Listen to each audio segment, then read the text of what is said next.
Once again, I'm Kamayo ako.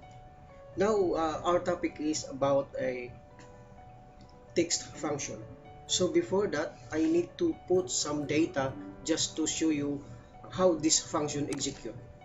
So now I will start with our data. So I will put God is good. I will put also my name. I will put some Juan Luna and my name.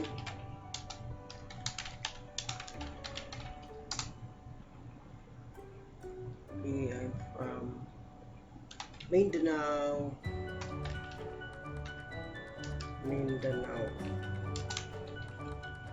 Philippines.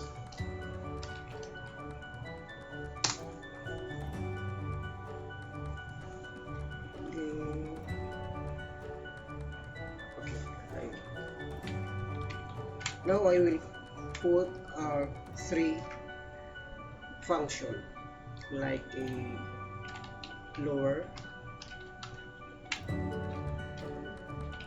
upper,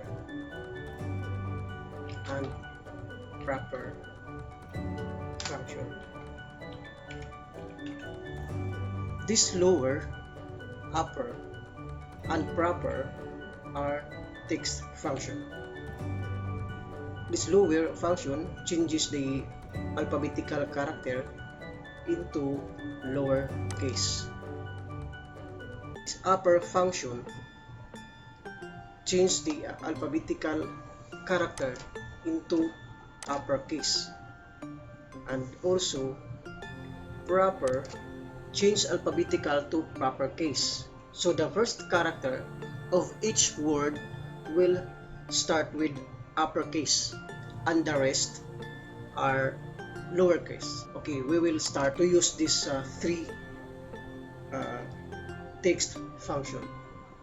We'll type equals, then we'll type lower,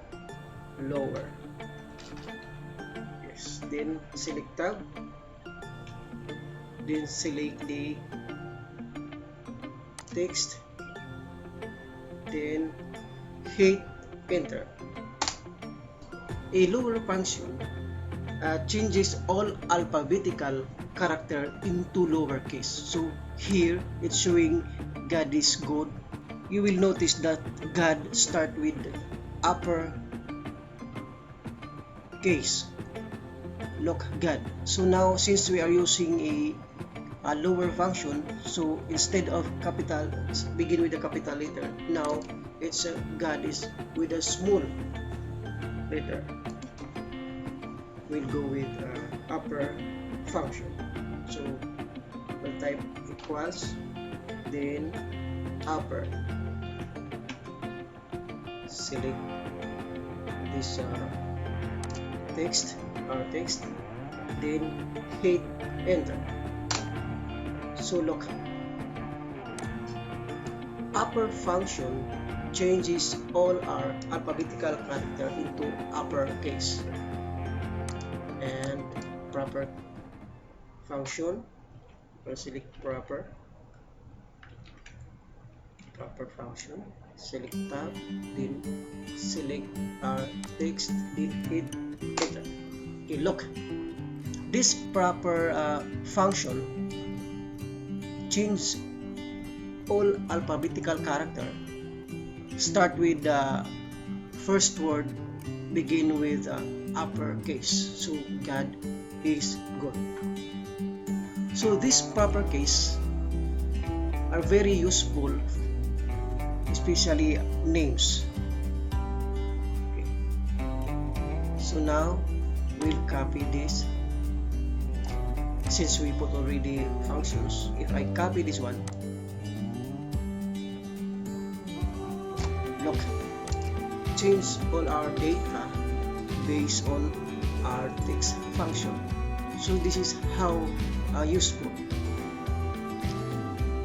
because sometimes if we copy names like here, using this function, so it's easy for us. No need to type one by one, so it's difficult for us. Imagine if you have a huge data or list of names like hundreds, so it took for you 24 hours to do your job, just to separate or just to make your names proper. So by using this three fixed function, you can do your job as fastest as you can. So this is how this three function works, especially the proper function, which is very useful to manage our names. Okay guys, this is how the lower, upper, proper text function used. Thank you.